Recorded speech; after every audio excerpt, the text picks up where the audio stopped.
Hi. A lot of people teach exports, but let me ask you a very simple question. Do you know what a BL really looks like? Have you ever seen a commercial invoice in US dollars in exports business?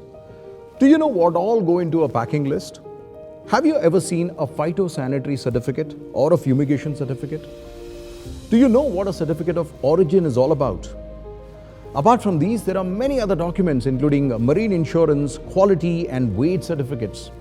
Shipping basically in exports business involves a lot of back-end documentation, and you need to learn all of that to be an expert at that. And that's the reason why we have curated this very special course at PWIP.